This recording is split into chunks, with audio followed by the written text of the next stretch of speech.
Hi hello నమస్తే welcome back to our channel. మరి తెలుగు మెథడాలజీలో కొత్తగా ఒక పుస్తకం రావడం జరిగింది. దీన్ని బేస్ చేసుకుని మనం నెంబర్ ఆఫ్ షార్ట్స్ చేస్తున్నాము. మన యొక్క టైటిల్ క్లిక్ చేసినట్లయితే ప్లేలిస్ట్ లో కనిపిస్తాయి తెలుగు మెథడాలజీ షార్ట్స్. ఇందుకే ప్రశ్న మనం గమనిద్దాము. మొదలయ్యార్ కమిషన్ ప్రకారంగా సరికానిది. జాగ్రత్తగా గమనించాలి, సరికానిదని ప్రశ్న వేసాం అనమాట. మొదలయ్యార్ కమిషన్ శ్రీ లక్ష్మణ స్వామి మొదలయ్యార్ కమిషన్ అంటాము. సెకండ్ ఎడ్యుకేషన్ కమిషన్ 1952-53 అని ప్రధానంగా చెప్తాం మిత్రులారా. ఈ పాయింట్ ఆఫ్ వ్యూలో ప్రతి శిశువుకు మాతృభాషలో అభ్యసించే హక్కు ఉంది అని చెప్పడం జరుగుతుంది మొదలయ్యార్ కమిషన్. ప్రాథమిక స్థాయిలో మాతృభాషే మాధ్యమ భాషగా తప్పనిసరిగా ఉండాలి అని చెప్పింది మొదలయ్యార్ కమిషన్.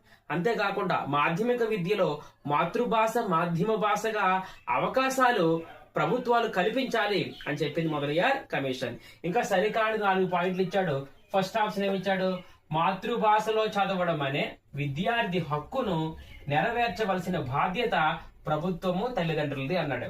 సెకండ్, ఇతర మాధ్యమాల్లో చదివే విద్యార్థి తన మాతృభాషను ఒక సబ్జెక్ట్ గా చదివే అవకాశం ఇవ్వాలి అంటున్నాడు.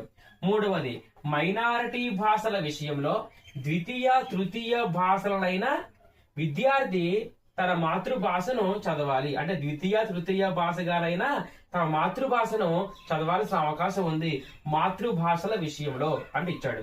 4వ ఆప్షన్ త్రిభాషా సూత్రాన్ని ప్రతిపాదించినదే ఇచ్చాడు అనమాట. సో ఇందులో 1, 2, 3 పాయింట్లు అనేవి మొదలయ్యార్ కమిషన్ చెప్పినవే. 4వది త్రిభాషా సూత్రాన్ని ప్రతిపాదించినది అని చెప్పింది కమిషన్ ప్రకారంగా అడిగితే కొఠారి కమిషన్ ఆన్సర్ అవుతుంది. 1964-66 దౌలత్ సింగ్ కొఠారి కమిషన్. ఒకవేళ వేరే ఆప్షన్ ఇస్తే మరి కే పెట్టాల్సిన అవసరం ఉంది. Central advisory board of education అని ప్రధానంగా చెప్తాము. రూపొందించింది 1956లో, మరి ప్రతిపాదించింది 1968లో. దేన్ని? త్రిభాషా సూత్రాన్ని. ఎవరు? కేబ్. ఇట్లాంటి మరిన్ని షార్ట్స్ మీరు పొందడం కోసం వెంటనే మన ఛానల్ సబ్స్క్రైబ్ చేయండి.